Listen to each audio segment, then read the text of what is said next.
Excuse me, madam, madam, Sorry. I'm gonna fucking rob you if you keep walking away. I want to give you money. No, okay. Yeah. Thing is, Vitaly is having a really bad time in prison. People are speculating in the prison this may be due to withdrawal, whether that's from drugs or steroids or whatever else, but he is having severe or intense health issues. Remember that guy who used to scream, "It's just a prank, bro," while terrorizing random people in public? Yeah, that same Vitaly, the YouTube prankster, turned full-blown internet menace. The loud clown era is officially over, because right now Vitaly is sitting in a Philippine jail cell, and this time there's no punchline coming. This isn't a fake arrest thumbnail or some edgy content rollout. This is real life. And based on the latest updates, things are looking ugly. Not just legally, but mentally and reputation-wise too. This isn't a quick stay for content or a slap on the wrist. We're talking serious charges, no bail, no trial date in sight, and no country stepping up to save him. Online, people aren't crying for him either. The sympathy tank is empty. So how did Vitaly go from chasing views to praying he doesn't lose decades of his life behind bars? Like most of his bad decisions, it started with a live stream. In early April 2025, he touched down in the Philippines, hit record, and decided to treat an entire country like his personal joke. He harassed locals, mocked people for wearing masks, and even pretended to rob a woman on camera, saying, "Sorry, I'm gonna rob you." All of this was broadcast live to his audience, like public harassment packaged as entertainment and sponsored by Kick. But he is having severe or intense health issues, which we're going to follow up on, but they're not going to release him for that. They're taking care of that in the hospital. The clips spread fast, but not in a funny way. People weren't laughing. They were asking how this guy was even allowed in. By April 3rd, authorities had seen enough. He was arrested, labeled an undesirable foreign national, which is the polite way of saying he crossed the line badly. Instead of being sent home, they locked him up, and that's where the real nightmare started. Now forget the usual influencer apology tour with sad music and a Notes app screenshot. This is the Philippine justice system, and they are not playing with Vitaly at all. He's currently locked inside a detention center, and if you're imagining some influencer-friendly setup with workout time, phone access, and content breaks, wipe that thought immediately. There's no outside food, no supplements, no protein shakes getting smuggled in.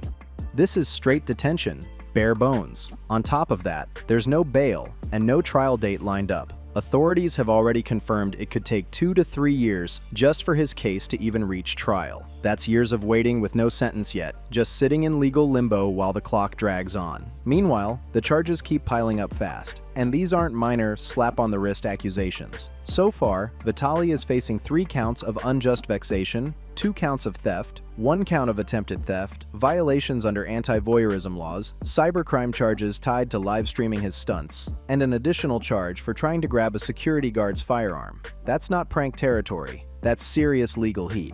He didn't just cross a line. He sprinted past it on camera, every move, every moment, all caught in high definition and streamed by him personally. There's no room to say, "That wasn't me," when the footage shows him yelling at strangers and tugging on someone's bag in real time. So a lot of people have been talking about potentially delivering food to Vitaly, saying that they're going to bring him food, they're going to hook him up. That is absolutely not happening. I can confirm that Vitaly is not getting food runs from supporters. Normally, this is when a home country at least pretends to step in, but not here. Russia made it clear they want no part of this. Their ambassador publicly stated Russian citizens must follow local laws and offered zero assistance. No lawyers, no pressure, no sympathy. To make it worse, Russian media straight up labeled him an embarrassment, cutting off any illusion of backup he thought he had. So if Vitaly was holding out hope for a ride home on Putin's private jet, that fantasy has ended. That ticket never existed. What about his American citizenship though? Yeah, the United States has been about as responsive as someone who leaves you on red forever. No public statements, no intervention, not even a weak "we are monitoring the situation," and honestly, it's not hard to see why. Vitaly flew overseas, broke local laws on camera, and moved like he was untouchable. This isn't some wrongful detention story. This is a textbook case of consequences catching up fast. There's no diplomatic angle to play here, just receipts and fallout. Things got so messy that even the president of the Philippines stepped in. President Bongbong Marcos publicly went off, calling Vitaly crazy and saying he was out of his mind. He even asked reporters, "Can I curse at him?" which pretty much summed up the national mood. Then, Secretary Ramola doubled down, saying, "We will not deport him. He will be held accountable here." That wasn't a warning. That was a final decision. Okay, because you got a COVID mask, you liberal fuck. In other words, they're not rushing this. They're setting an example, and Vitaly basically handed it to them, wrapped and ready. Now let's talk about daily life behind bars. There's no fan meetups, no fast food runs, and definitely no Jollibee deliveries. A few remaining supporters tried to send food to his cell, but authorities shut that down immediately. He eats whatever the jail provides, and according to reports, his body is not handling it well. Sources say he's dealing with serious health issues, including heart rhythm problems and possible withdrawal symptoms, likely connected to past substance or steroid use. Locked up, cut off, and spiraling, this is a far cry from the chaos he used to stream for clicks. None of this is exactly surprising. This is the same guy who assaulted a jogger years back, and then spent the next stretch of his life spiraling online like nothing applied to him. So, being forced to go cold turkey inside a Manila jail cell probably was not part of his so-called wellness plan.